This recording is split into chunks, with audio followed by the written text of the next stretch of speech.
Олимпиада ойындарына бірінші рет жолдама алып отырсың. Жалпы қандай сезімдесің? Қалай екен? Бұл сезім мен бала кезімнен бері бар. Мен ес тартып баштағаннан бері ушул күнді күтіп жүргөм. Качан Олимпиада лицензия алып Олимпиададан Кыргызстан гимн ойнап, Кыргызстан желегин желбиретем деп. Ес тарткандан баштап мен ушул күнді күткөм. Алхамдулилля, Алла Таала мени ушул күнгө жеткирди. Алхамдулилля, чексиз шүгүрлөр болсун. Бүгүнкү күндө Токио Олимпиадасына аз гана убакыт калды. Bir gün эмес, bir минута бошой болгон күч аракетимди жумшап, иншалла Токио Олимпиадасынан Кыргыз элин кубантып, Кыргыздын желегин желбиретип, Кыргыздын гимн ойноткон толук аракетибизди кылабыз. Can you talk about the semi-final match?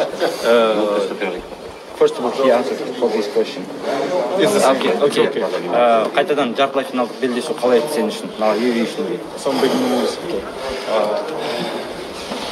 Жартылай финал биз өзүбүз план койгондой мээнетибизге жараша үзүрүн көрдүк деп ойлойм.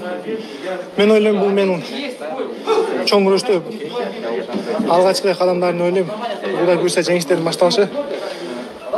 Иншалла Токио Олимпиадасынан Кыргыз элин кубантам деген ишеничим бар. Токио Олимпиадасына кандай жоспарың бар? Токио Олимпиадасына қазір қандай жоспар сенде? Жоспар? Нет, жоспар. Планы какие сейчас? План? План подготовки. Я бы сказал, пландар.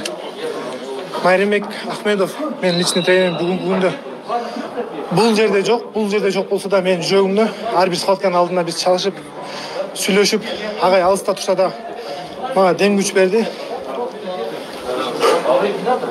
Кудай буйрса азыр мен биринчи очередте атам менен андан кийин агай менен сүйлөшүп Токиого чейинки пландарды мен ойлойм эс алып алып 2-3 күн ичинде план коебуз болмок.